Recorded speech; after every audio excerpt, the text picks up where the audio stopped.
Well, here we are. Welcome back, everyone. We are going to be jumping into what the hell happened with the MLB trade deadline, our wins and our losses, our final push towards October. And we will be jumping into, guess what, ladies and gentlemen? We have football. We have football today, and we have football right around the corner. Hall of Fame game kicks off tonight. That means that we have to talk about what storylines JB and I are looking forward to. Not yet our predictions. We have a special episode for that, but we want to talk about what we expect to see in the season as a whole. We talk about our Mount Rushmores, and we also will bring back another fix of six for y'all. Welcome to August, everyone. This is another episode of Box Scores and Bourbon. Look at the box scores. Box scores and bourbon. We check each other's box scores and scores online. baseball. Box scores. So football, baseball, basketball, soccer, hockey. Box scores and bourbon. As you guys probably already heard, Tua got a contract extension. Yay, Tua! Who saw that coming? I know. Oh, pick me. Pick me. I don't think anyone did. Because I honestly didn't believe Miami was going to go forth and give Tua money in order to lead this team to an extended form of mediocrity. Yet, here we are. Tua got his bag. Jordan got his bag. Stafford sort of got his bag. None of it's guaranteed, but he's still the quarterback of the Los Angeles Rams.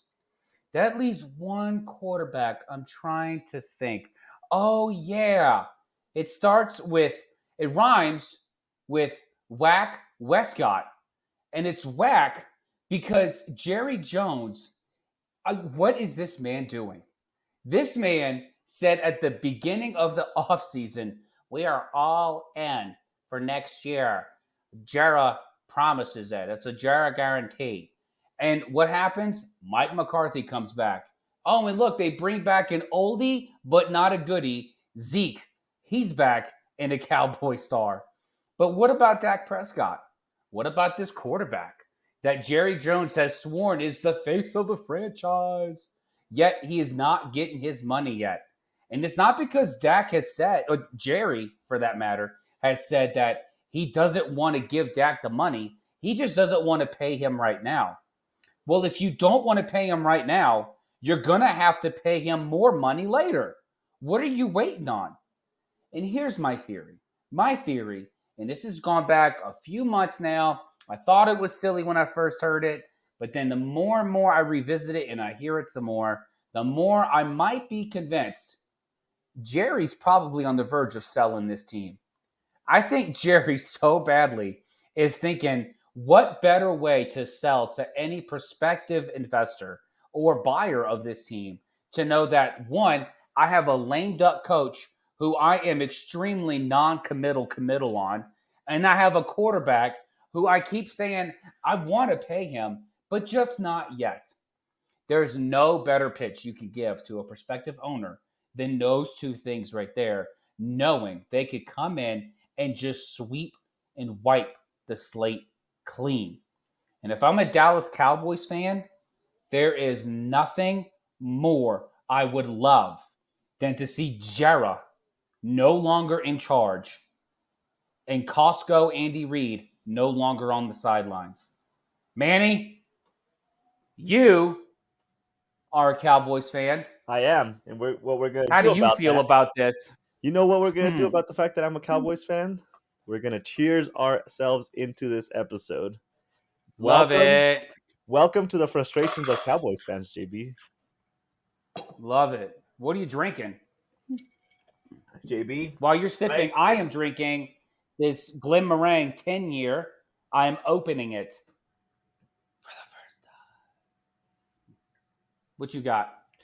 I finished off the last little bit of the small batch 1792 that I had in my freezer. Nice and chilled, and then I put more ice on it to make it on the rocks just to stress you out. So that is what we're going to finish. I love I think I've mentioned this before. I love the full batch of the 1792, so we're gonna test out the last bit of the small batch to see if it persuades me to like it better.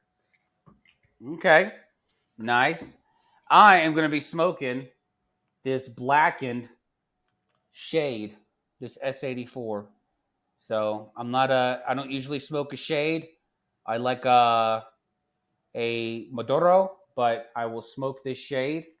Me a little bit easier smoke, Mm-hmm. and we will get on our way. So let's continue Yes. on this thought process of you as a Cowboys fan. Let me tell you, JB. I've been hearing a lot of conversations everywhere about the fact that Tua got paid, Jordan Love got paid, so now it's Dak Prescott's time to get paid. And I've been persuaded and swayed into the direction of just because it's a quarterback's time to get paid does not mean you have to pay him. That is quite a stance to take, considering the fact that your quarterback, I'm talking about the Cowboys quarterback right now, is only going to get more expensive. Mm-hmm. He came off last year being the second. I'm pretty sure he was runner up. If not, he was runner up at going into the last few games of the year for being MVP. And if you didn't get him when he was runner up, he's only gotten better between the time that Mike McCarthy got to that team and now. I can't say I there's not much for me to hate on Mike McCarthy besides his playoff his game management in the playoffs because he averages 12 games a season, which is hard to do in this league. But I just don't know that Jerry Jones really wants to sell the team. And I just don't see it plausible at this point. Just because last I checked, they were valued at the point where they would have to get 2 or 3 millionaires to buy into that team. And I don't think Jerry Jones wants to go that way. I think he wants to keep it with his family. So that leaves me to say, I don't know what the hell Jerry Jones is doing. All that to say, I don't know what's going on. Yeah.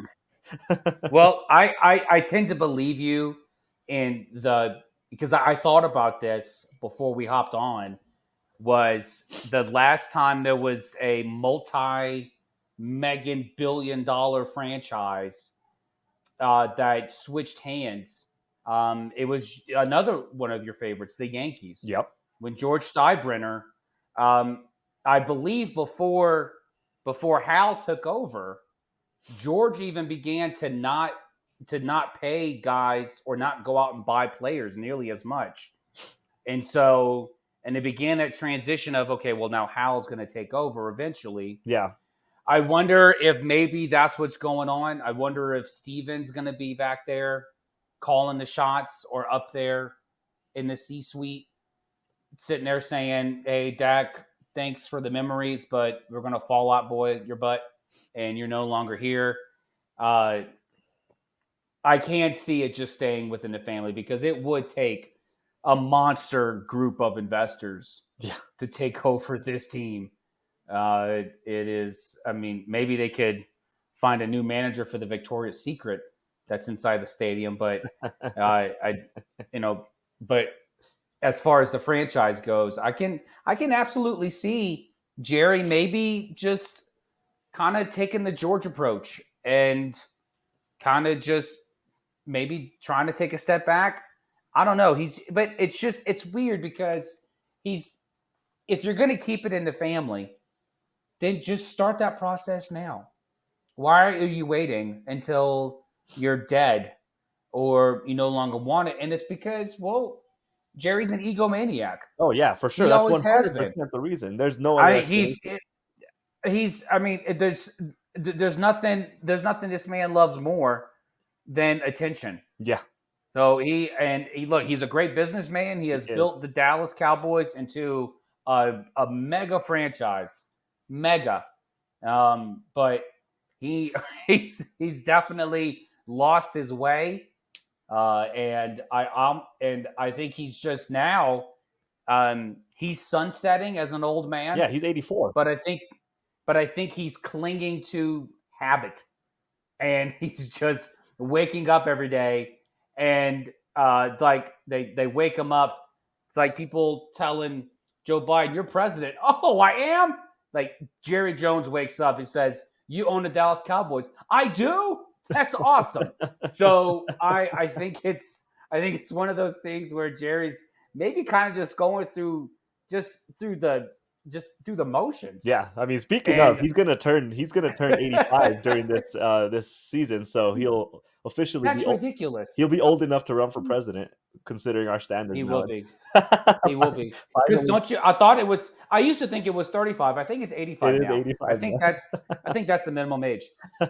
No, But it's crazy because I make fun of. I'm a Saints fan. I make fun of Arthur Blank, the owner of the Falcons. Yep. He's 82, Yeah. and he's sitting there defending all his stupid decisions, like reaching for given 200 million guaranteed to a quarterback with one knee, and then reaching for a quarterback who we don't even know is going to succeed in the NFL. It's true. And he's like, "Oh, I support this decision." Do you? Yeah. Because you pissed off your starting quarterback And your So fans. I don't. Your fans are It's mad. like Your starting I quarterback is thought we mad. were in this. I thought we were in this to win it. That's why we got this dude. And then you wasted a premium pick on the guy that you're not even going to play for at least 3 years. You got Yeah. no plan to. And so, but We you go talked back to about that. Jerry. But yeah, we talked Yeah, about this the Falcons thing. I mean, I like the pick, and I think they probably could have got him lower. But you're right. It's like Jerry wanting to draft Johnny Manziel in with his 21st over. I will never forget the drama that existed whenever the rumors of Jerry Jones drafting Johnny Manziel existed, and everybody Yeah. was on their toes during that draft just to make sure Jerry didn't pull a Jerry. So yeah, they're right on line with each other. Yeah, so wrap up your Jerry Jones thoughts so that we can continue to get. I just want to say welcome to the frustrations of Cowboys fans. That's ultimately what it's frustrating Yeah. to see it even from an outsider, right? Well, it is because there's a ton of things that I could get into why I'm embarrassed to be a sports fan. Right. This is one of them. This is one of like the lesser things, but just as a sports fan in general, it's really hard to see because I can empathize with this franchise because I'm kind of going through this with the Saints in the fact that these guys can't decide whether the crap or get off the pot. Like you can't keep pushing this out forever. At some point, you got to decide, hey, we're done. We are going to reset, and that's it.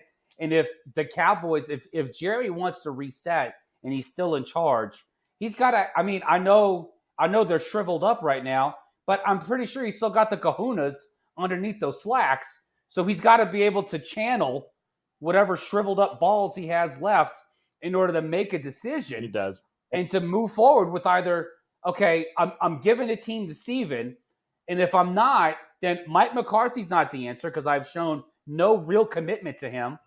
And then I'm doing nothing but conveying to Dak, I'm not going to give you the money. Yeah.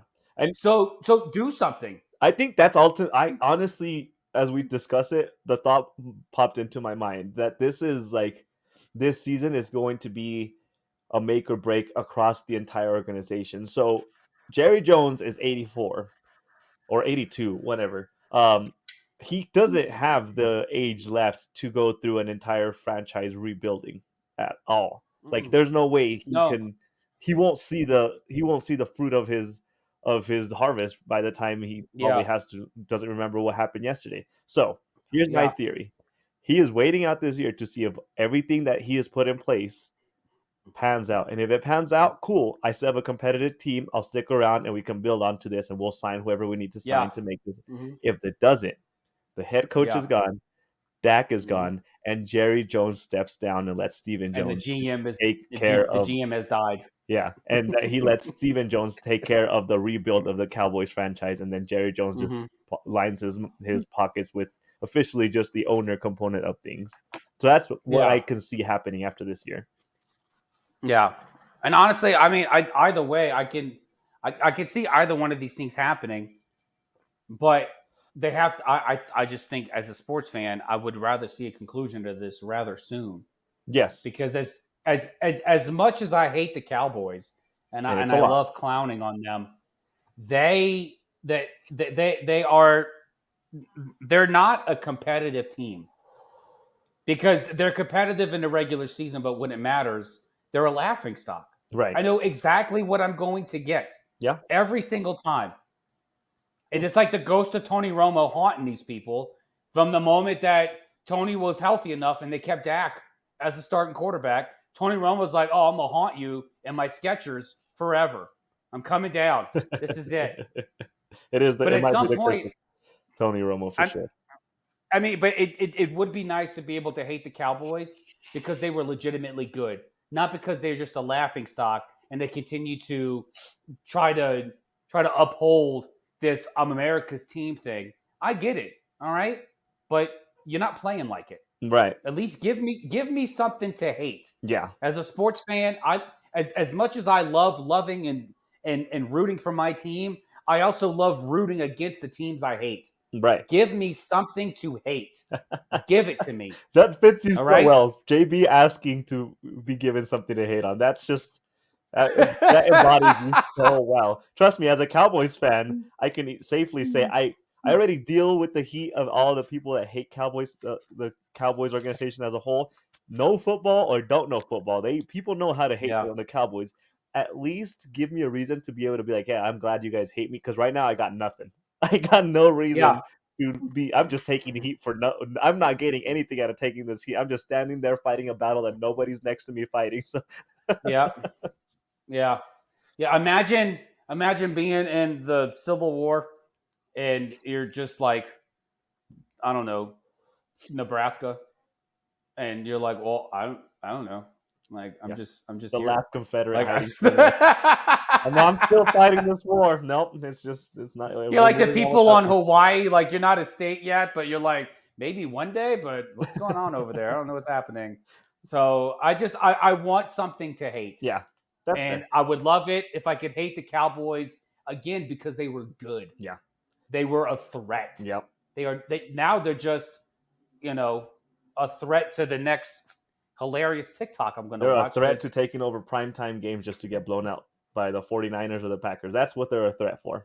But Yeah. let's find something for you to hate on because we want to talk about storylines that we are Yeah. excited about, and we want to talk about not necessarily predictions, like I said, but things that we're looking forward to. Because I have some storylines that I am excited Mhm. about, and I even have some potential Super Bowl storylines that I want to run past you, and you tell me which one appeals to you the most. Let's do it. Okay, so first off, how excited are we to potentially see the Kansas City Chiefs pull off a three-peat? Because their practices look good. You're not excited I'm for that not. one? No? I'm not. No, I'm not. Here's the thing. Okay, here's why. Oh, I there's a certain way I believe football should be played, and if the Chiefs somehow make it and they do a three-peat, you know what? Congratulations to them. All applause. It is difficult. Believe me, the Bills know what it's like to make it 4 times in a row and have the same thing happen to them. So, except this time the Chiefs actually win it. But I Why are you roasting the Bills? We it, weren't just taking jabs oh, at it's the funny. Bills for no reason. We have a listener who's a Bills fan, and he's like, "Oh, are you going to talk about the Bills?" Yeah, I'll talk about the There Bills. you go. We Absolutely, talked I about will. them blowing Yeah, 4 Super Bowls. There you yeah. go. You're There we welcome. go. Speak of incompetence. No, I just like this team is not built. They're just not built like a legit Super Bowl team. They're not your They have traditional no structure there. They have no offensive line. Right. They have none. Yeah. They still have no receivers whatsoever. Well, the one they drafted this year seems like he's pretty legit. They got Xavier Worthy, and that's fine. That's fine. I still don't think he was even the best receiver available when they drafted him. Right. But at least they got somebody who could be a downfield threat and you can actually catch the football. That's fine. And then you Maybe, got are we Travis forgetting? Kelce. Am I not tracking this right? Hollywood Brown is on that team too. We don't hear anything about him. No, Hollywood Brown's on the team, but okay. Yeah, He's well, not a scrub. He's not a scrub, but he's not someone that you sit there and be like, hey, let's do this. The best analogy I can make to this Chiefs squad is how Bill Belichick ran the Patriots for so long. There were, except Bill Belichick really hardly had no stars on his team. Like, he made stars. Right. He made them stars. Yeah. He never drafted big names. He made stars of his players. The Chiefs have stars, and they could go far. And I'm sure that they'll probably go and they'll win the Super Bowl again. And I'm sure the Chiefs will probably they have a really great chance of winning the Super Bowl again. They just do. Andy Reid, I think, is still somehow underrated as a head coach. I think he just comes across as, well, he didn't really do it with the Eagles at all, and now he's got a star quarterback with the Chiefs. Man, I don't know. I don't know if that's fair or not. Patrick Mahomes is who Mahomes is. We all know who he is. Yeah. But the storyline I'm most excited to see when it comes to the Chiefs is how many teams are going, and I've been saying this for months, how many of these defenses are going to contain Kansas City? Yeah. How many of these teams are going to keep Mahomes in the pocket? Mm-hmm. If you can keep Mahomes in the pocket, I want to see how he does when he pushes the line. I don't want to see what he does on the outside. I already know. I know what he can do on the outside. We all know. But can he push the line? Can he stay in the box long enough and not get and not rely so much on his happy feet? Because there's so much about Mahomes. That's why it's called Mahomes magic for a reason. Because there's too many of these throws that he throws. His eyes aren't even open, and he just chucks the ball in the air, and it's somehow it's money. Yeah, And it's a so very untraditional across the board, and not just Mahomes. They all have a very unorthodox way of playing football in that team, but it works. They do. So, They and if they do. can pull it off, it would be the first team ever to pull something off like that. And Michael Jordan never did a three-peat. Tom Brady didn't accomplish a three-peat. So we would have to talk about the fact that the Chiefs were able to pull that off. So that is Yeah. I think it's an exciting storyline just for that simple fact that they have the Yeah. potential. It's not like they had to blow Mhm. up their team. They kept key pieces, and they do have the Yeah. structure to be able to pull it off again. Besides Absolutely, yeah. that, our next storyline, which happens to line up with the game that's going to be kicking off here in a little bit, the Caleb Williams against Jaden Daniels, rookie to rookie. Who are you more excited to see lead their team, and who do you think has a better potential of having a better?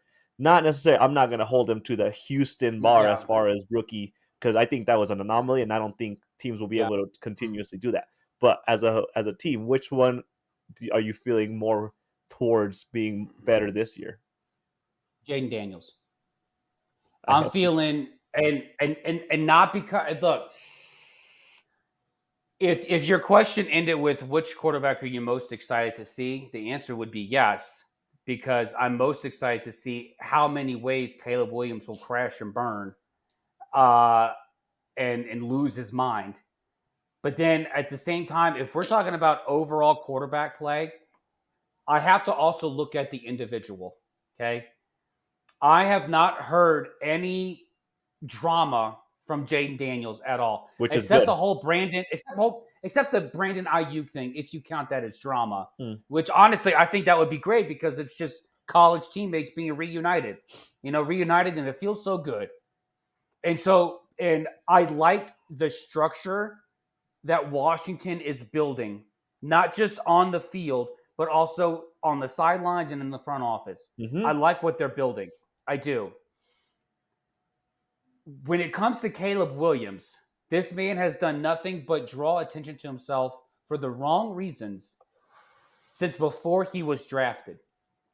Whether it's sitting there, cosplaying as Rihanna in the bleachers, or it's hey, I want an LLC, I want to be claimed as an LLC, and then now at the end of my contract, you can't give me what's that special thing they do for that one time player thing where you can A player option? no, not player option. The word is skipping me. It's that. Oh, holy crap! It's the franchise tag. Oh, You're not allowed to franchise tag me at the end of my contract. This man has not done a single thing. And oh, by the by, he's not even going to play tonight. that's right. He's not playing tonight. He's not stepped 1 foot on a real NFL football field, and he has done nothing but demand, and demand more attention. And it has nothing to do with his play. Nothing. And so, if we're going off of what we've seen so far, Jaden Daniels is the one I'm most excited about, and the one that I can see actually becoming something. He seems to be the most out of the two, certainly the most grounded one. Certainly. Because when I remember him coming from Arizona State, and I remember and him coming to LSU, that first year he was at LSU wasn't pretty. It wasn't. That dude couldn't throw a lateral pass to save his life. And then we got the year 2 with Jaden Daniels, and he was absolute fire. Absolute fire. The only reason why LSU even stayed within any conversation of reaching a decent bowl game is because of Jaden Daniels. And so if I'm going off of that recent history to what I'm seeing now between the two, it's absolutely Jaden Daniels. And here's the thing. I feel like it's going underappreciated about the fact that he won the Heisman, and he killed it in his last years. It's easy for quarterbacks that win the Heisman to go first overall, so they get all the attention. He has been the most low key Heisman winning quarterback that is in a drama free organization right now. So my follow up question would be, which two of the two teams, I understand, taking into consideration the division and not guaranteeing the likelihood of this, which one could get closer to win their division in your opinion? Oh, Washington. Really? With hands down. Because Detroit is for real. They are. That is true. Green Bay is for real. Chicago has proven nothing but ineptitude the last decade. And Washington, and what's funny is Washington tends to play really good football in the beginning of the season or at the very end of the season.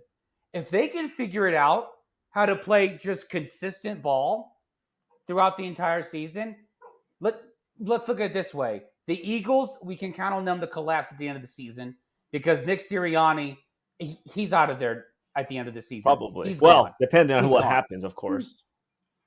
The Giants complete ineptitude in the quarterback room because now we're already Daniel Jones, Danny Dimes is now not going to – now it looks like Drew Lock is going to be the starter. And then anytime you have a guy like Tommy DeVito, Tommy Cutlets, getting any sort of attention as someone who's going to play after we saw his play last year was just so bad, and it gets Giants fans like, well, maybe that's how bad your franchise is. And then with Dallas, I've got no idea. We already talked. We had spent 15 minutes talking about that. We don't have to go down that path. But if I'm spare me. Yeah. But if I'm going to go across just both divisions and look at both teams as they're currently constructed, neither one are constructed to win now. I'll take it back. The Bears are most constructed to win right now. Yeah. Especially the trade they made in the trade deadline last year. And then who was the guy they got from San Francisco? I can't remember who they got. It was the defensive guy. They ended up getting him, and then and now they have Keenan Allen as a receiver. And they still have DJ Moore. And they had DJ Moore, and then who was the receiver they drafted? Marvin Harrison? So they still they don't have Marvin Harrison. Not Marvin Harrison. His name is hard for me. It's like I'm blanking on how you pronounce his name. Was it starts with an Njigba? N. Maybe I don't know. I know who you're talking about. So they did draft a receiver. Yes, their wide receiver room is stacked. Yeah, their backfield for the running back core looks pretty good. And then you have Caleb Williams, who's supposed to be promised to be something. So out of both teams, Chicago's set up to be better than Washington just on the surface. But I feel like the culture and just how it's going to stem from not just the sidelines and the front office, but also from the field general. If we're going to talk about the field generals between the two, it's Jaden all the way. And I feel like Jaden can do more. I feel like Jaden's going to be able to take these these shortcomings and these failures a lot better and learn from them a Mm-hmm. lot quicker than Caleb Williams will. Yeah. And like I said, and this is all based on what I've seen so far in the most recent history of both of these guys. And not only that, there is nothing more dangerous than a team that during the offseason and the preseason is quiet. It's like the Mm-hmm. silent killer mentality. Good teams don't have drama at any point, and they just Yeah. go out and ball. And I think we just hit on it a little bit. You haven't heard Yeah. squat from Washington. No beef with the Mm-hmm. players. Not even videos of like any kind of conflict between the players during training camp, which is always a thing. They always end up fighting each other. Nothing. Yeah. And add on top of that, Dan Quinn is going to get a defense that was pretty. They have key pieces, and on the offense they also have key pieces. And Dan Quinn is not Mm-hmm. a scrub of a coach. He No, he's after not. his Falcons tenure, he's really rebuilt his mentality, and now it Yeah. breaks And me to let's say he is going remember, to be competitive. let's not forget Dan Quinn was at the helm. It was a terrible loss to the Falcons, but he was at the helm of Atlanta when Yeah, they lost to them. And I'm still not convinced that wasn't more Kyle Shanahan than it was Dan Quinn. yeah, that's one of the Because things. after what I saw this last Super Bowl, that incompetence, I'm even more convinced that was Kyle Shanahan. Yeah. So, and Dan Quinn has proven himself to be to have extremely high IQ when it comes to the defensive end of the football. Oh, for sure. Absolutely high IQ. And you just get the feeling that he has that team on a very strict line with all their ties nice and tucked. They're freaking ready to go. So I could agree with you on that one. Now, on the other Yeah. side, second-year quarterbacks, Bryce Young, and why am I blanking on names today? The Texans quarterback between them. CJ Stroud. Thank you, CJ Stroud. Jesus, Mhm. who's gonna have a more appropriate progression forward? I'm I not think gonna that say who's gonna have the better year. yeah. No, and I like the way you worded that question. I think the one who's going to have the most progression, and this is by default because of how one quarterback soared so high last year, it's going to be Bryce Young. Yeah. Bryce Young is going to. I still believe in the power of Bryce. I still believe in his potential. I do. And after who is it? Matt Canales. I think his name is Matt, but Canales. Now that he's in the Panther quarterback room as the head Oh coach, yeah. that guy has done nothing but he revived Geno Smith's career. Mm-hmm. He revived Baker Mayfield's career. Okay, both of those quarterbacks were considered busts before those two were into the gentle baby mama wings of Canales. Okay, and Yeah. now that Bryce Young, and this is a great hire by Carolina, and I've praised it from the moment it happened because you have a young quarterback, and You you've did. seen what Canales can do with these other quarterbacks. I think Bryce Young is going to have a great progression in his own right. And now, and that also comes the caveat that CJ Stroud set the bar so high, and I don't think Bryce Young's bar can get any lower. And so, but what I'm most excited about is that because they have Canales there, Bryce Young's going to experience some growth there. But Carolina also drafted who I thought secretly was the best receiver in the draft, and that's Xavier Legette. I thought Xavier Legette absolutely deserved to be drafted in the first half of the first round, if not in the first round entirely.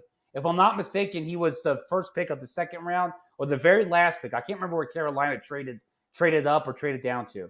I can't remember. Yeah. But he deserved to be drafted higher than that. And I'm very, very, very excited because Legette's a South Carolina kid. Okay? Spencer Rattler was throwing to him. And I'm only upset that he didn't go to New Orleans and we can have that connection again. But Xavier Leggett is only going to help elevate Bryce Young's play in Yeah. Carolina. I mean, I have to agree with you on the bar set so low. The only way you can really move Bryce Young is up, but I don't think it's gonna. I don't. I think it's gonna be closer than we expect. I think C.J. Stroud is gonna have a on par career or on par Mm-hmm. year this year. Maybe Yeah. they'll like take away one loss from last year. That's just because Okay.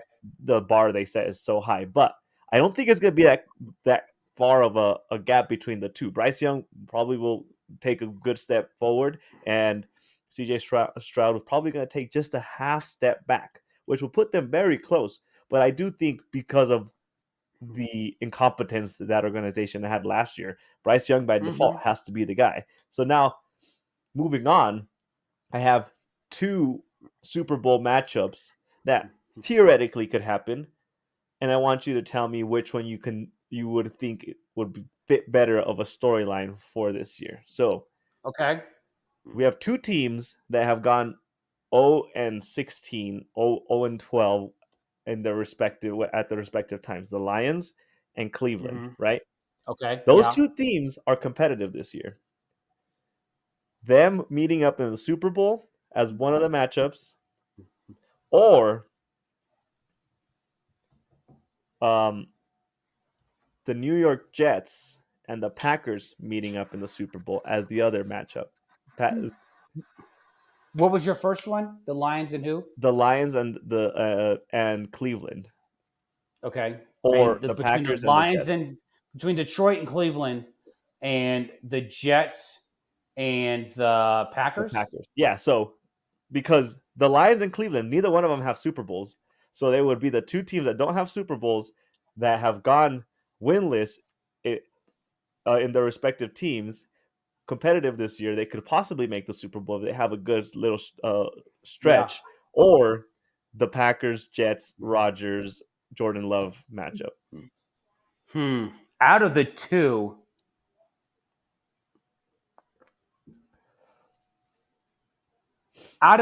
it's more plausible for me to see Cleveland and Detroit.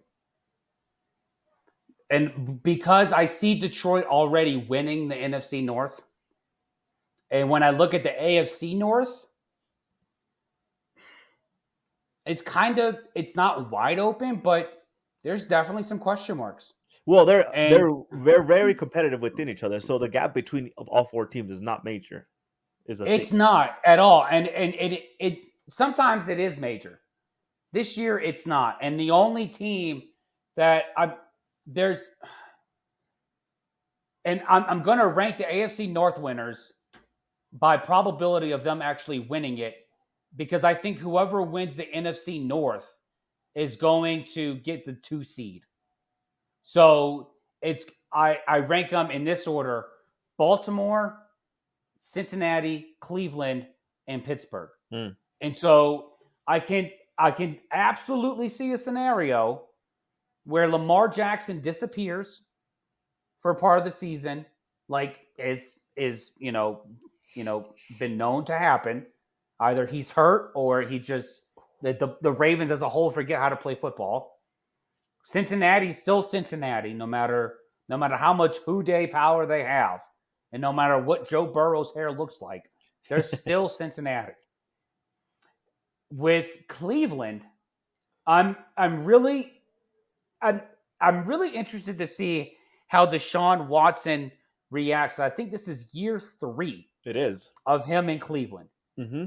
And from the very beginning, I had an inkling that we weren't going to see real Deshaun Watson play his style of quarterback play wholly until about year 3. Right. And I'm really curious to see how that plays out. Now, I like Kevin Stefanski.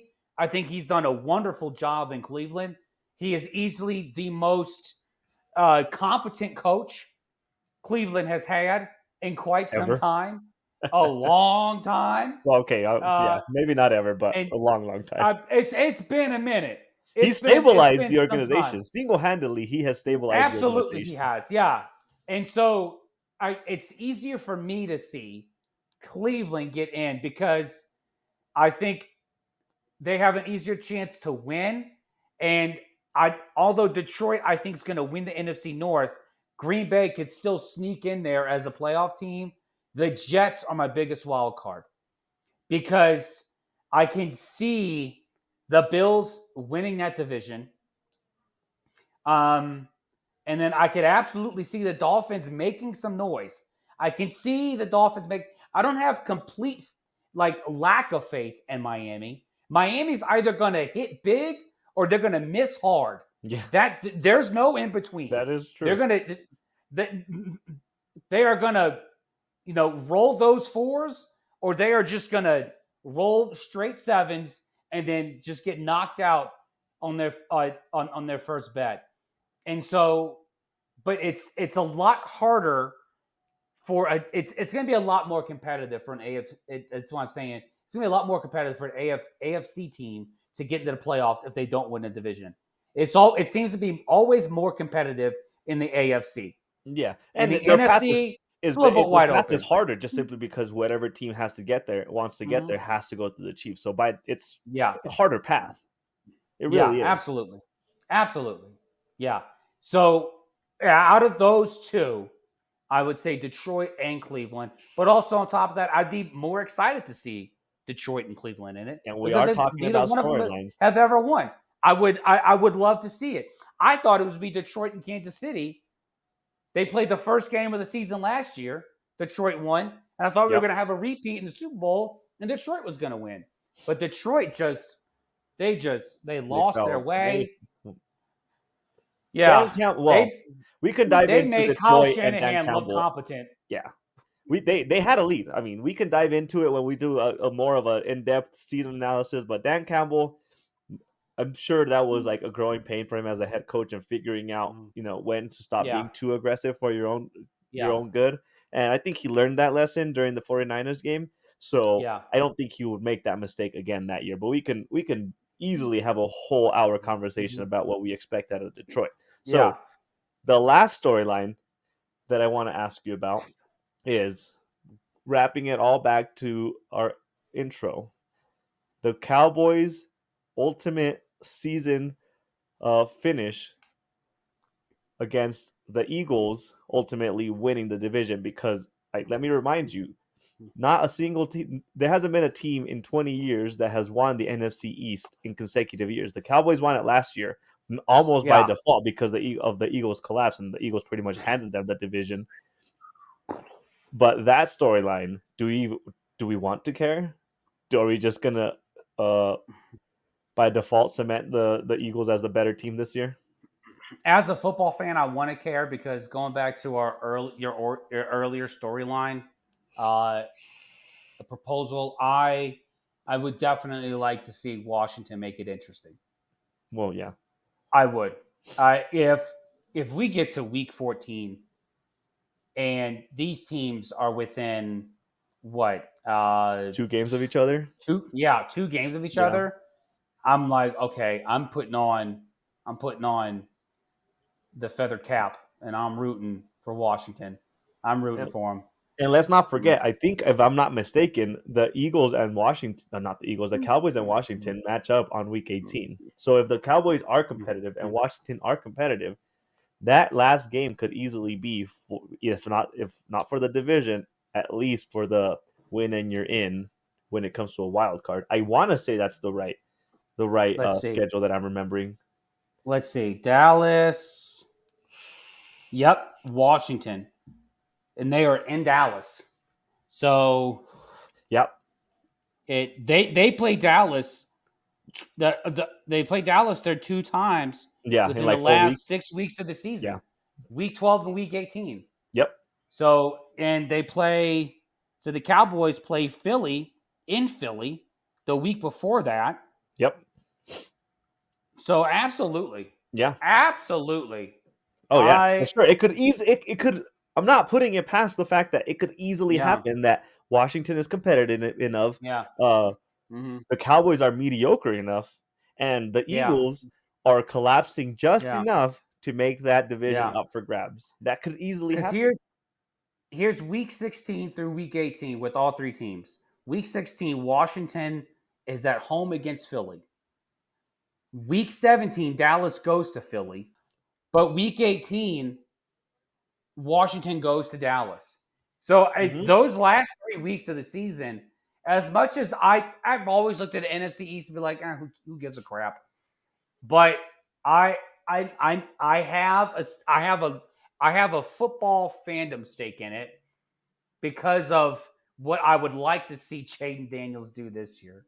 Right. So, and if it, hey, if it's within 2 games in Week 16, all bets are off. Oh, for sure. And I'm watching every single one of their games, every single one And of I'm them. not And locking in. luckily, Yeah, I'm not I'd gonna only have lock to like watch who's the two winner. games apiece.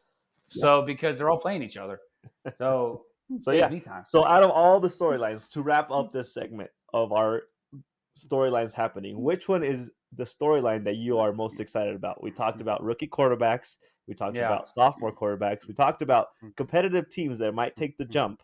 We talked about the NFC, and we talked about the most random storyline, which is the Jets and the Packers possibly meeting up in the Super Bowl. Yeah. This is gonna sound blasphemous as a Saints fan, but I'm really looking forward to seeing what Bryce Young does this year.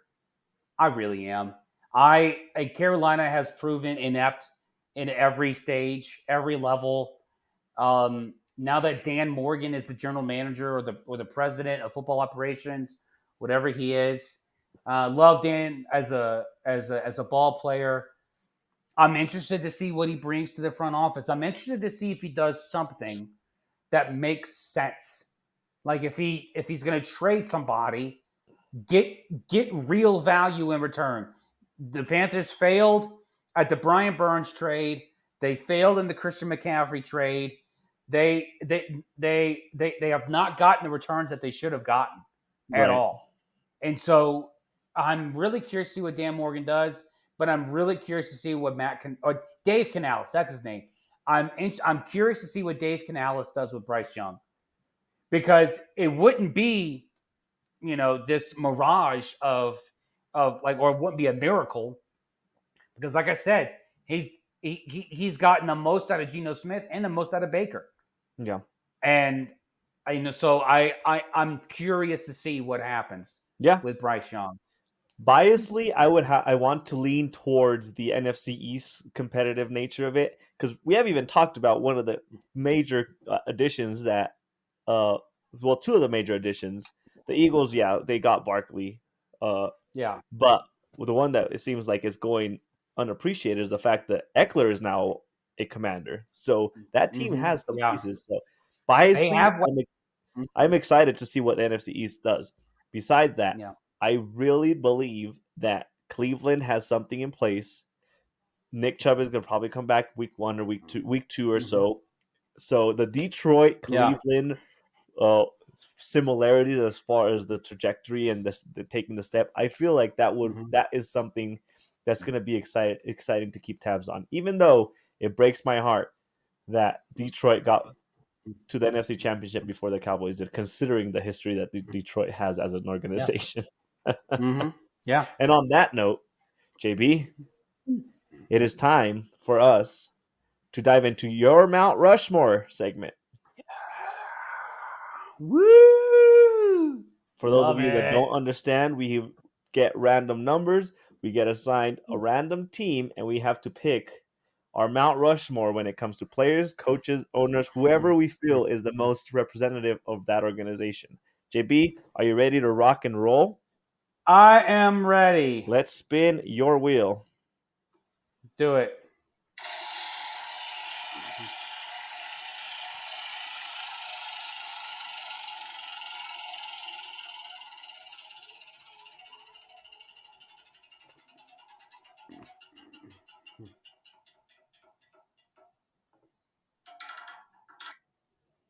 All right, JB, give me your number. My number is 16. 16 gives you the blessed New York Giants. All right. Okay. All right. Whew. Story franchise off the top of my head. I'm going to go with my honorable mentions from who I can think about. Okay. Y.A. Tittle absolutely. Old school, one of the first great giant quarterbacks. Mm-hmm. I can go with Phil Simms, who is a 2-time Super Bowl winner and a 2-time MVP for the That's two Giants. quarterbacks. These are honorable mentions. Oh, These are that's right. these. I'm Okay. okay. I could go with Jason Sehorn, the greatest white cornerback ever. I mean, white cornerback, yeah. And who is my favorite player playing Madden on the N64? What? So I Those are all um honorable mentions. So, what is your actual yeah, Mount Rushmore then? my actual Mount Rushmore is going to be in no particular order. Bill Parcells, Okay. uh, who was probably more than likely the architect of those two giant Super Bowls in '86 and '90. Second Shout out greatest to the coach ever. Bills. Sure. Shout out to the Bills for losing that '91. And then I'll go with Lawrence Taylor, a man who ended another man's career on Monday Night Football. He did. Um, I'll go with Michael Strahan, a man immortalized because Brett Favre just laid on the Gifted ground him the sack record. and let Strahan touch him. And then this is probably the most controversial pick, I can't Eli wait to Manning. hear it. Who? Eli Manning. Eli Ooh, Manning. okay. And I say controversial because people tend to not agree so highly on Eli. I don't But know we forget why. Eli Manning. It's because his brothers Peyton and Eli always looked like the guy looking for Tiki Barber long after Tiki Barber was gone. So I think he was always Tiki. Where are you, Tiki? But he beat the Patriots twice. He beat Tom Brady twice. He also beat Tom Brady the year they were undefeated. And he beat Tom Brady the year they were undefeated with the Giants as a wild card. They didn't even win the division That's right. that year. So, They were 8 and and 8. Eli Manning had an incredible streak of starts. I think it was near 200 starts, Yeah. and then they sat him for no plausible reason whatsoever. So those are my four: Bill Parcells, Lawrence Taylor, Michael Strahan, Eli Manning. Um, I don't have any gripes against that. When I saw the Giants be your team, I was curious to see if you're gonna be willing to put Eli Manning on there. But here's my hot take on Eli Manning. He had possibly a more successful career than his brother Peyton Manning. If you honestly think about his accomplishments, Yeah. people can argue with No, me. Peyton Manning was no. maybe the better overall quarterback, but Eli Manning brought a wild card team to win He against did. an undefeated team. He got two Super Bowls with one organization. Peyton Manning was just Mm-hmm. really good at his job. He Yeah. won one Super Bowl with the Colts and then won one Super Bowl with the Broncos. And let's be honest here, the Broncos Super Bowl wasn't even Peyton Manning's doing. Let's honestly sit here and be Oh, let's it be wasn't at humble. all. So That was Von Miller's doing. right. Von Well, it was the Miller entire in defense. in Yeah, that defense won exactly. the Super Bowl for Denver in So 2015. Absolutely. it, it's quite the take, but I would it's arguable that Eli Manning had a more successful career with his team. I'm just saying. People can come at Yeah. me on the comments and tell me I'm Yeah. wrong, but I tell me think why. you'll get clapped back because Peyton's more likable. Peyton's funnier. Uh Peyton just looks better in slacks. So, I mean, it's Well, his really what it comes personality down is probably to. more approachable. Eli Manning gave away like the dorky, like awkward kind of personality. So But ultimately, Eli Manning's the only reason we remember Corona is a beer. So we can give Eli that. Yeah. there you go. All right, let's spin the wheel for you, my friend. All right, JB.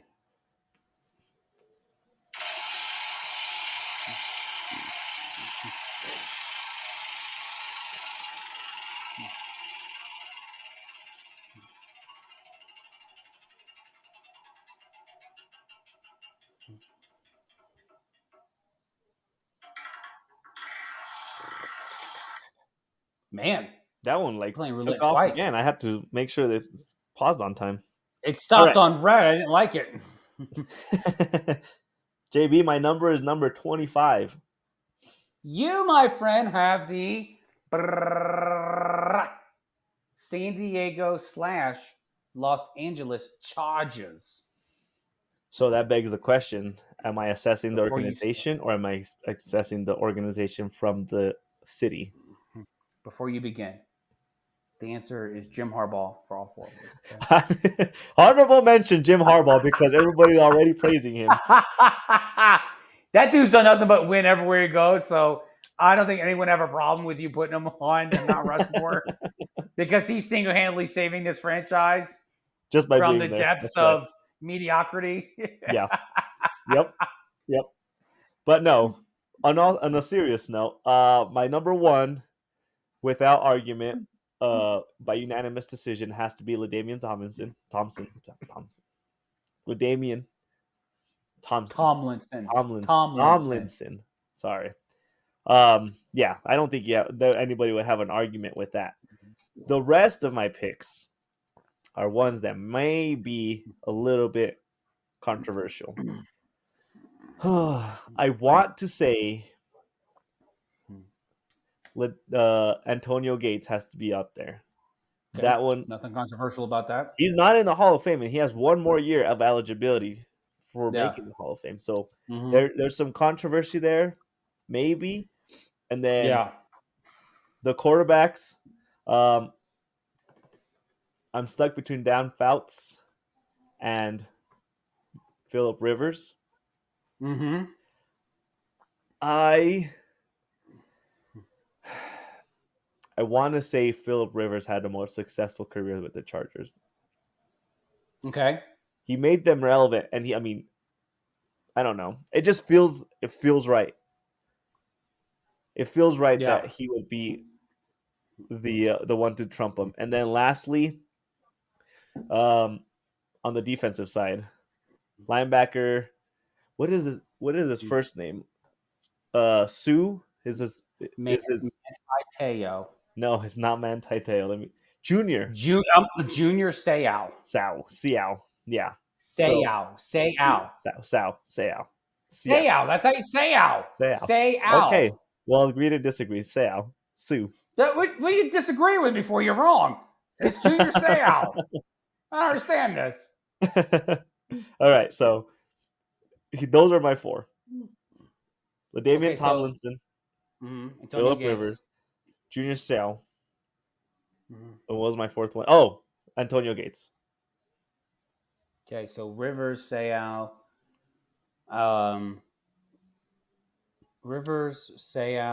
Tomlinson, and Gates. Okay. You're forgetting about Dan Fouts. I told you I was stuck between him and Rivers. I didn't hear that. My bad. Yeah. Did you mention Rodney Harrison? No, I didn't. Rodney Harrison was I believe he was a rookie on that year they went to the Super Bowl and lost to San Francisco. Back in '94. But who would I take off? Who do I take off? Maybe Rivers. Antonio Gates? Not Rivers. There's no way. No. I don't know. I think there's more of a case to be made for Harrison than Rivers. If there's anything, I would say Dan Fouts can replace maybe Philip Rivers because they had very similar careers. But Philip Rivers won everything but a Super Bowl with them. Yeah. I don't know. So like, my personal favorite was Nitrone Means. Nitrone Means. He was I think he wasn't a rookie. I think he was the second year. He was the second year back. He was good. He was mean. That's why they named him. Yeah. Yeah. Well, leave it up to our listeners to judge me. Yes, they will judge you harshly. And I reserve the right to change my mind. Let's go ahead and do this breakdown, schedule breakdown here tonight. Do me first. Okay. Don't say it that way, but sure. We'll go with your team first. Hey, that was Week 1. I know what I said. Week 1, the Giants host the Vikings. They host the Vikings. Um, W. Okay. Week 2, they visit the Commanders. Um, L. Week 3, they visit Cleveland. L. Week 4, they host the Cowboys. They have 4 straight home games. No, they were visiting Washington and Cleveland, and then they host the Cowboys. Oh, okay. L. Week 5, they visit Seattle. W. Week 6, they host the Bengals. They host the Bengals. L. Dang. Week 7, they host the Eagles. W. So they're 3-7, 3-5, right? 3 and 4. 3, yeah. Week 8, they visit the Steelers. W. Week 9, they host Washington. W. Okay. Nice little back to back. They had 5 wins. Week 10, they visit the Panthers.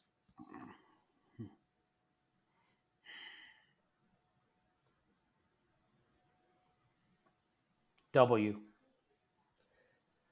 And then they go into their bye week and they are 6-4.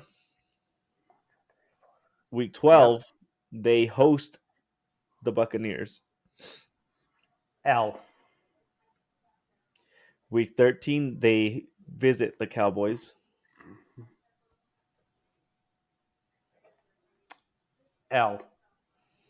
Week 14, they play your Saints at home Saints and in New York. in New York, yes. L. Week 15, they host the Ravens. L. Sheesh. Week 16, they visit the Falcons.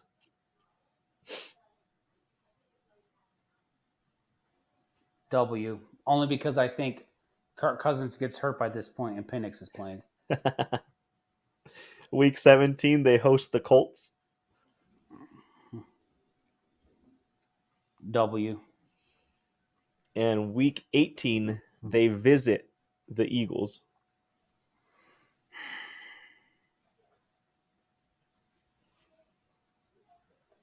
I'm gonna give Philly the benefit of the doubt. I'm gonna say L for the Giants. So the So Giants 1, 2, finish 3, 8 4, and 5, 9? 6, 7, 8. 8 and 9. 8 and 9. 8 and 9. Yeah. Wow. That's kind of being pretty generous considering what the Giants have going on for them this year. Yeah.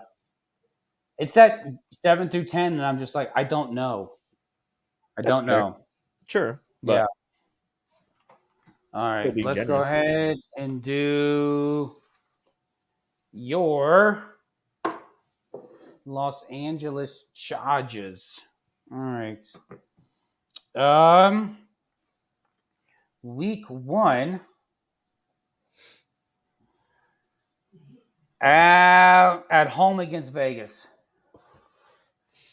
The Chargers win. Okay. Week 2 at Carolina. Chargers win. Week 3 at Pittsburgh. Sneaky loss for the Chargers.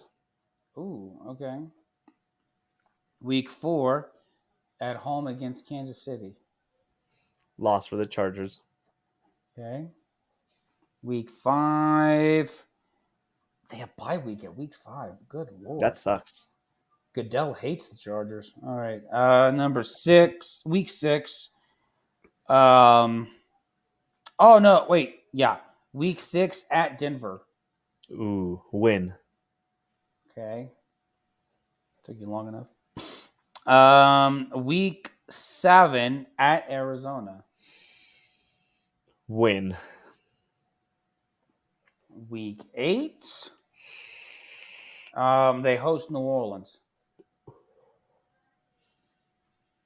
Loss. My You're man. welcome. I did that for you. Week 9 at Cleveland. Loss. Okay. Week 10, they host Tennessee. Win. Okay. Week 11, they host Cincinnati.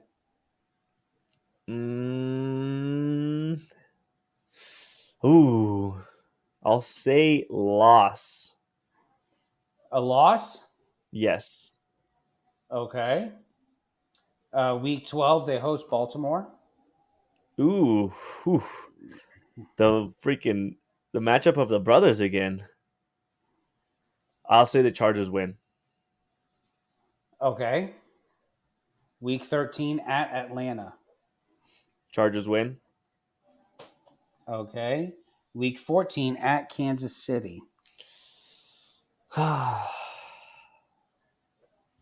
That's a hard one. I'll say the Chargers lose. Okay. Week 15, they host Tampa Bay. Chargers win. Okay. Week 16, they host Denver. Chargers win. Okay. Week 17, they go to New England. Chargers win for sure. And week 18, they end the season like they started it. They go to Vegas. And they'll beat Vegas. They'll finish on a nice little streak. Did I put them at 11 wins? Is my math right? You got them at 11 wins. Dang. Impressive. 11 and 6. 11 and 6, huh? Yeah. All I right. I might change my mind later. I might be being a Very little generous. more generous than I expect the Chargers to actually be. The Chiefs swept them. The Rams swept the Raiders. And they swept the Broncos. So the Yeah. only team you think they have no hope against is your hopeful 3-time Super Bowl champion. Yeah. I mean, they have All right. somewhat of a favorable schedule if you honestly think about it. They do. And I think the Chargers are going to be competitive this year. They will It's be, just but I think they're 1 year to they're. I think next year they'll be way more competitive. Yeah. So, all right, let's roll into baseball talk. Yes. Let's roll into this post deadline, which was absolutely a dud. Yeah. It was a dud in the sense of the biggest names weren't moved. Yep. There were some big names moved. There were some narratives altered and shifted to make it look like big names are moved, like Jack Flaherty going to the Dodgers. Yeah. Which I think is a good move for LA to get a healthy starting pitcher, especially after Kershaw got blown up last night. Did you see that the Yankees were in on that trade? They had a deal in place and they backed out after they saw his medical record for his back. Flaherty? Yeah. I didn't know that. Yeah, I they didn't had see a deal that. in place and then they reviewed his medical records and I guess they saw something concerning about his back injury that he had in June. So they backed out of it. Okay. All right. Well, hey, if you don't know, you don't know. I mean, you only know what you do know. That is usual. Speaking of the Yankees, theirs was one of my favorite trades of this deadline. Getting Jazz Chisholm in that lineup.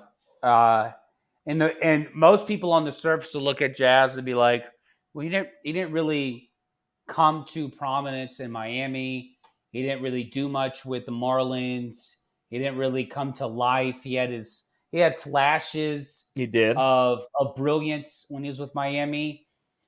My argument in the case of Jazz and like for him is one, he was in Miami. Yeah. And That's the strongest argument. Miami traded Zach Gallen for Jazz. And it's unfortunate for Miami because Zach Gallen really has turned it on to become a top tier starting pitcher for Arizona. Yep. But what I will say for Jazz in his defense is because he was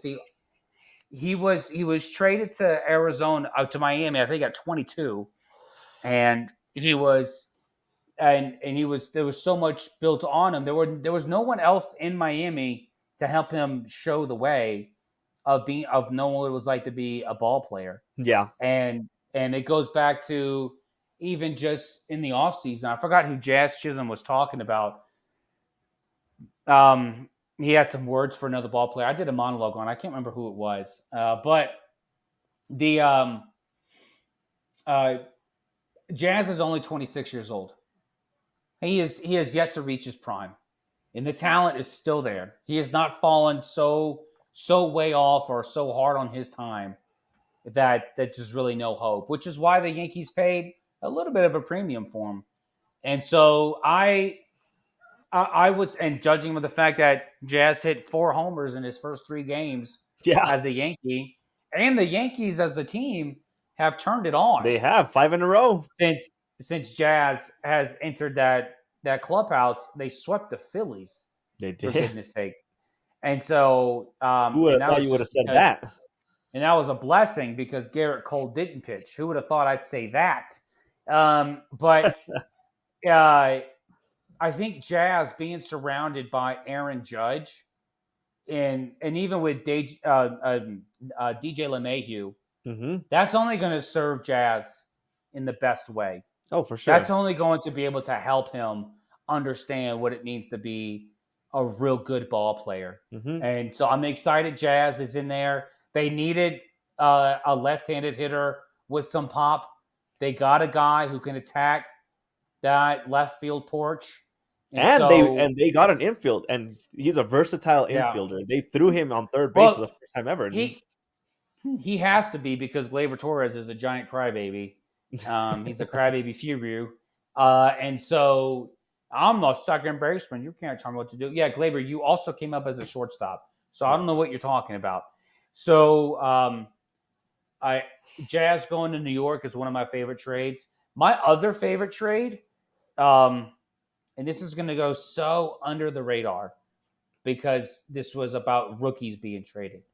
The Pirates trading Quinn Priester to the Red Sox for Nick York. This is going to, it made very little sense for Boston in the sense of right now, unless you're going to put Priester in the bullpen and allow him to shine with that high velocity.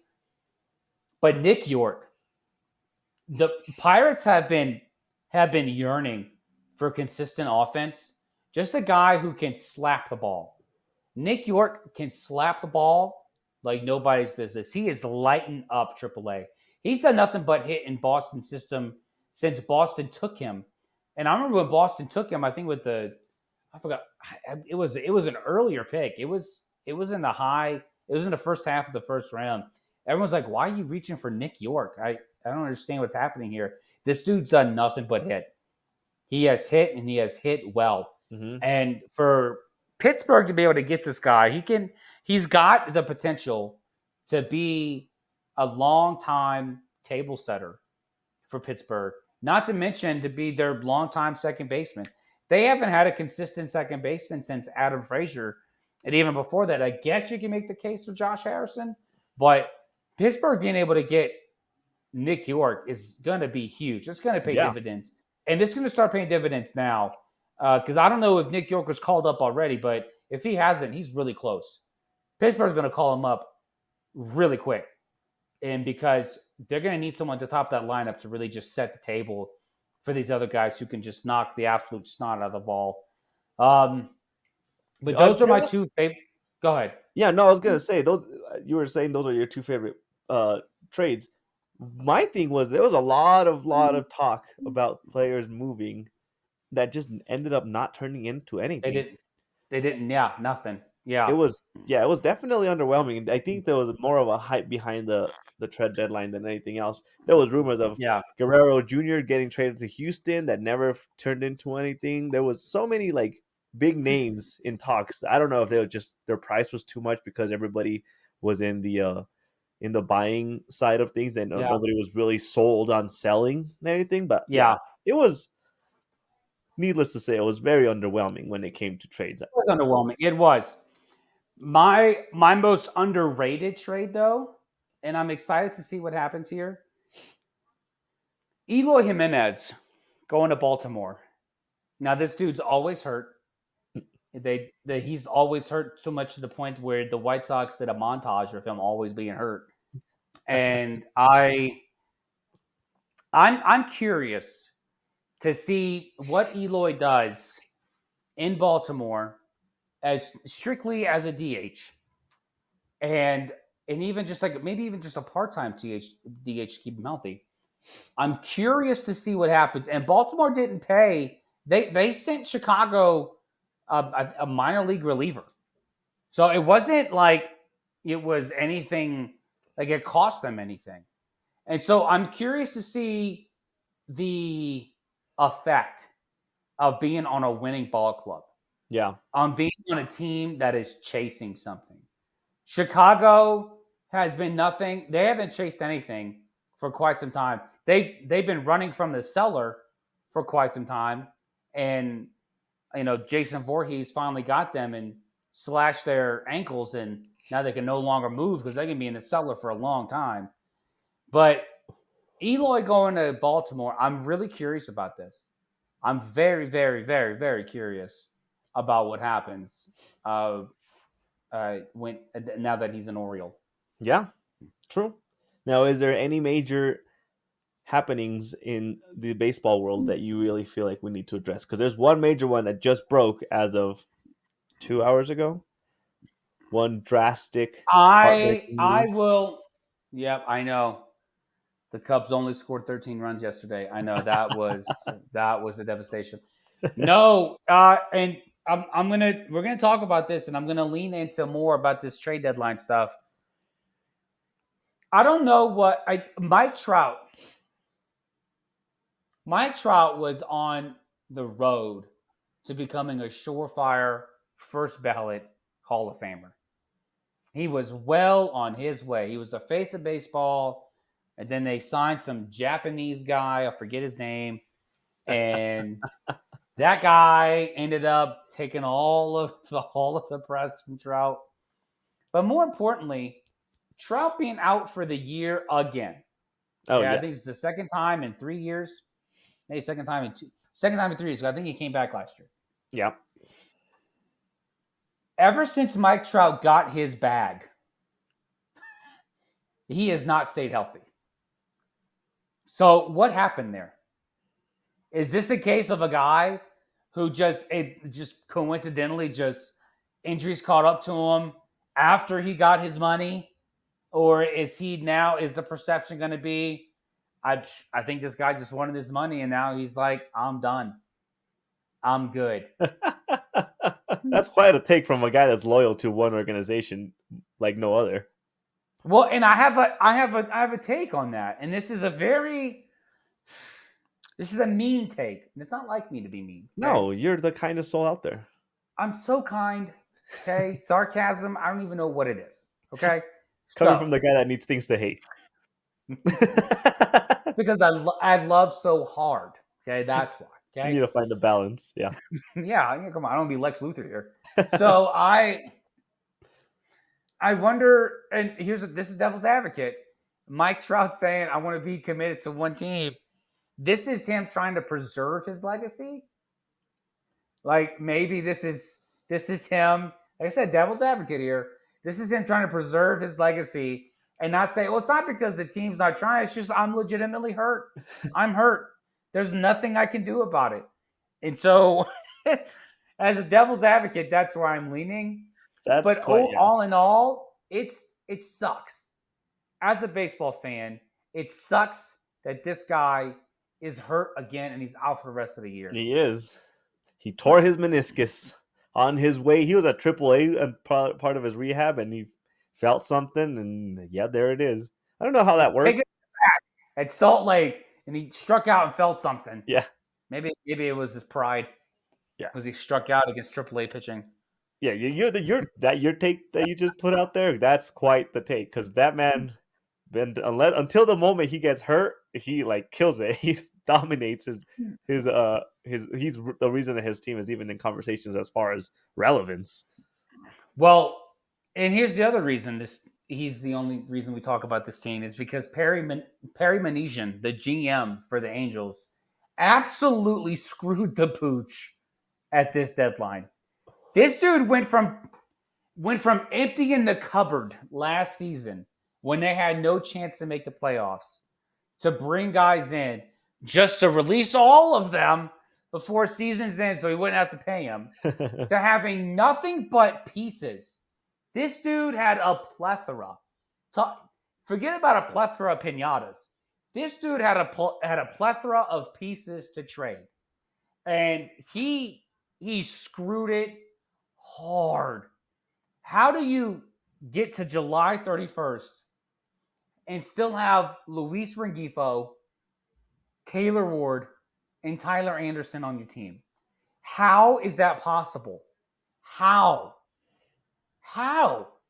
And why? And I get setting, and we talked about it. You know, the players we thought would be moved. It was a buyer's market for sure, but it was a buyer's market, and I think they screwed themselves because they set the prices so high. Mm-hmm. If I'm Perry Manesian, I have nobody playing for me in the minors. Okay, I'm going to the local Home Depot, finding men who just crossed the border, saying, "You look like you play ball. You want to play for our AA team tonight?" Like that's how much they don't have minor leaguers right now. Okay, they're passing out green cards to fill out these rosters. Stop it, JB. It's so bad. It's so bad with that organization that they had an opportunity to at least start to build something. To build something to where they can actually start bringing pieces in. Yeah, they traded some relievers. They got a good package for Luis Garcia. They did. And they were able to sell him, especially with his numbers on the surface, but peripherals were really good. They got some good pieces, but my goodness, what are they doing? What is happening? If it wasn't for the complete ineptitude of Pedro Griffol and Chris Getz and the Chicago White Sox, if they are, godforsaken, still a team during this podcast, if it wasn't for them, the Angels would be the laughing stock of Major League Baseball. Yeah. I have there is nothing more to say. And so to go back to Mike Trout, what am I trying to stay healthy for? What am I doing? Why would I go out there to bust my balls and to put my body out there on the line for what? Well, we talked about this long ago. Why is he still on that team? Why is he not asking to be moved away? So if that's the take he's taking, I think he's a minute too late to that conversation because he should have said that a long time ago and gotten traded. He should have done that. Which, if that's your take, I mean, I fail to see. I'm struggling to see it just for that reason. If he had that stance, he would have easily had the opportunity to get out of that organization a long time ago. Well, let's not forget, okay? So, as much crap as I give Anthony Rendon, who is now hurt again because, the season's too long. So, let's not forget, by around the same time they gave Trout his bag, they signed Anthony Rendon to that monster contract. Mm-hmm. Soon after that, they got Shohei. Mm-hmm. So, it's not like Arnie Moreno didn't try. He just misallocated all the resources. And then you go to Perry Manesian, who seems like he has got no idea what's going on. He's got no clue how to run a franchise. I don't know what this dude learned from being with the Atlanta Braves, but it wasn't how to be competent. Definitely didn't learn that because I honestly, I have no clue. I have no idea what the Angels are doing. And we talked earlier about, as sports fans, I'm not a Cowboys fan, but I'm a sports fan. I'm a huge baseball fan. It makes me want to tear my hair out. See, I didn't get a haircut. This was trade deadline from the Angels. This is what this was. It just turned out pretty even. It infuriates me as a baseball fan to see a team just be so incompetent like this. You have everything handed to you to be able to bring things back. Because let's face it, it's not like you're gonna be competitive next year. That's not happening. No. You got at least 3 years. At least 3 years. This That's is being this generous. is this is 2012 Astros and 2012 Cubs we're talking about. You got a long time before anything starts to come to fruition at all. Mm-hmm. In that on that side of LA, and they squandered it. They did. They absolutely squandered it. What else is new? That's it. What else is new with the Angels? Nothing. Nothing. Let's just get the fix of 6. I'm tired. I'm tired now. Well, let's wake you up, JB, because it is time for our favorite segment. It is time for everyone's fix of 6. JB? You go first. Okay. On today's fix of 6. Oh, our music stopped. Let's make sure that's going because that's how we get in the mood. On today's fix of 6, Manny's number 3.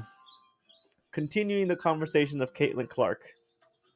The coach of the USA women's basketball team came out last week, or early on this week, and said, if we had to do it all over again, and this is me quoting, she would be in really high consideration of making the Olympic team because she is playing head and shoulders above a lot of people. Don Staley, as much as you are a great coach, yeah, we kind of knew that. We knew that 4 months ago when she was about to be drafted number 1 overall.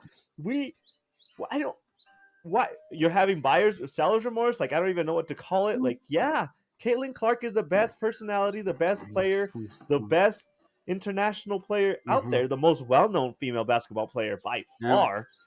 I don't know if you're keeping tabs on this, but the U.S. women's basketball team played Japan the other day, and there was a Japanese player that had a sign that said, "You can't beat us without Caitlin Clark." That is Japan knowing who Caitlin Clark is, and the U.S. saying, "We don't need you."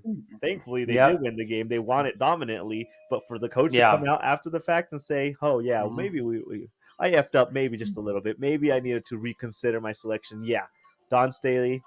Yeah, you don't say. Yeah. Number 2. Speaking of your favorite White Sox, they have officially hit 2 multiple 14-game losing streaks this year, which is impressive in their own It's so way. impressive. The only other teams that have gotten close to that man. are the 2021 Baltimore Orioles before they were, somewhat relevant. They had a 14 losing streak and a 19 losing streak. The 1935 Boston Braves had a 15 and a 14, and the 1911 Boston Rustlers had a 14 and a 16 losing streak in one season. So, White Sox, if you want to be relevant, good job. We know you suck.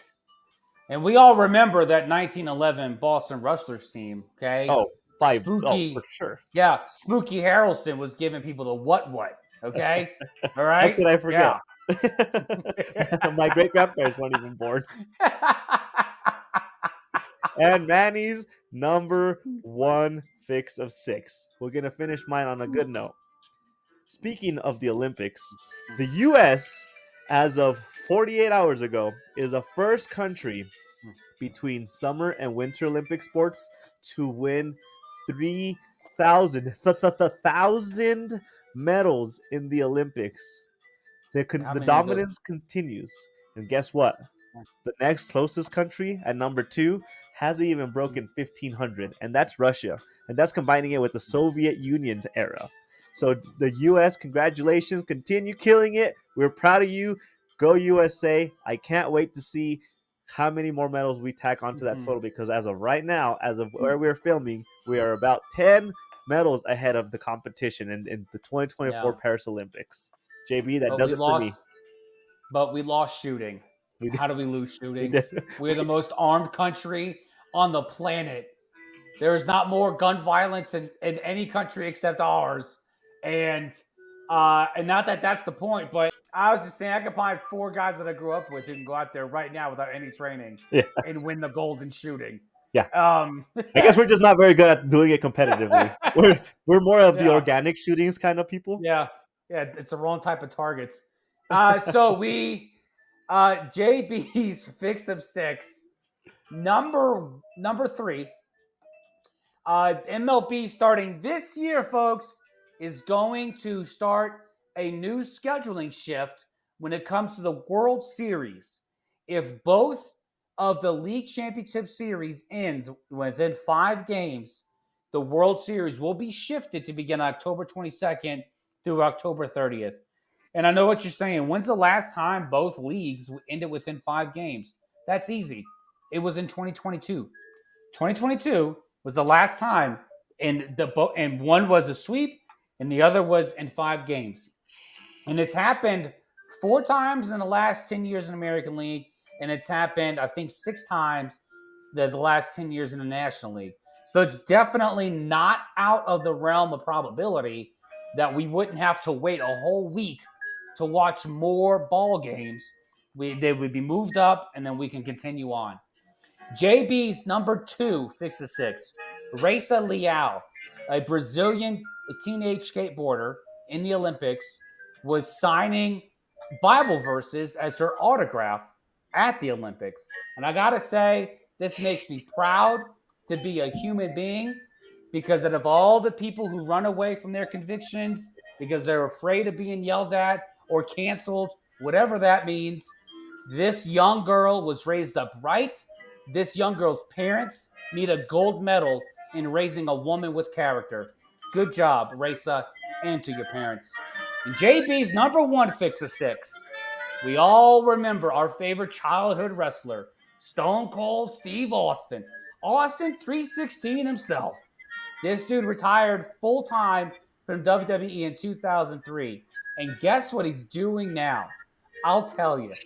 He is doing endurance dune buggy racing. Now, I've never heard of this, Manny. I don't even know what this is, but I was enthralled with an article I read last night on The Athletic. And it talked about his entire transformation of owning this ranch in Texas and then moving to Vegas. And then he races from Texas to LA as a practice for 12 to 13 hours just through desert. Just through desert. His next thing is doing a 550-mile race. And then he wants to do a 1,000-mile race where racers voluntarily get catheters hooked up to them so they don't have to stop. Jesus And I'm Christ. thinking, I really hope they don't run over a rock because that's going to be really painful. But good job, Stone Cold, for continuing to be competitive, finding a second life, and just living your best life. And that JB and Manny's fix of 6. I have to tell you, JB, there is a level of nostalgia on my side that makes me cry about the adjustment of the World Series because as I grew up, almost a tradition, unspoken tradition between my dad and I was that on Halloween, for the most part, every year, we were waiting for trick or treaters while watching the World Series. Back in the day when the Yankees were actually making the World Series, that was kind of the Yep. thing. You knew baseball was on, and you knew the candy was ready to go. Yep. That's a good time. Good That's a times. good time. That's Yeah. the best time. That does Yeah. it, JB. Tell How me, was your drink? my drink has been gone. I have one sip to make sure we close out the episode on the right page. I got to tell you, the the small batch 1792 small batch, it's all right. It just has a small too much of a bitterness to it, too much of a kick to it that I don't tend to enjoy in whiskeys. So if I had to rate it, I'll probably rate it like a 7.5, maybe close to an Yeah. 8 if you catch me on a good day. But yeah, Yeah. it's doable. It's doable, but I will stick to the full batch if you don't mind. I don't mind. Thank I'm you. okay with it. Yeah. This Glen Meringue, I filled my glass for a second time. Nice. So That's a good sign. while I go enjoy a smoky smoke with the wife downstairs. Yeah. Yep. And the Was it stick smooth? was it is smooth. It's very smooth. It's been aged for 10 years, and it's really hard for me to find a bad scotch. Just because I enjoy scotch. That's true. In the words of Ron Burgundy, Scotch, Scotch, Scotch. I love Scotch. So, and this stick was really good. You guys saw me having to light it a few times just because I stopped talking. Well, I stopped smoking it while I was talking. Yeah. So that's another thing Perry Manesian ruined was my smoke over the cigar because I went on a rant because of him. So thanks, Perry. I appreciate it. We'd love to Yeah. have you on sometime, though. So yeah. By all means, join us. And that ends it for us today, folks. As a reminder, our inaugural BSB, Box Scores and Bourbon Fantasy Football League, we are still looking for the last few slots. So please, if you want to join, this is going to be so much fun. We are competitive in nature. I don't take this lightly. I don't like having any extracurricular where I just like saying I have extracurricular. I'm not trying to get into Harvard, okay? I enjoy the things I do extra. All right. And one of those things is fantasy football. So join us. Listen to us on Spotify. Watch us on YouTube, Box Scores and Bourbon. Follow us on TikTok and Instagram at BSB Sports 24 for any additional content. Like, subscribe, follow, do all that Gen Z stuff. Punch it, smack it, whatever it is. Do it. We'd like to reach 100 on all platforms by the end of 2024. Yes. And by the time we see you again, the Bears and the Texans would have played already. Football Yes. would have already started. Yes. So, congratulations, we made it. Congratulations, we That's made right. it. That's right. On that note, cheers, everyone. Thank you Cheers, for folks. listening. We'll see you in the next episode of Box Scores and Bourbon. Cheers. Stay thirsty.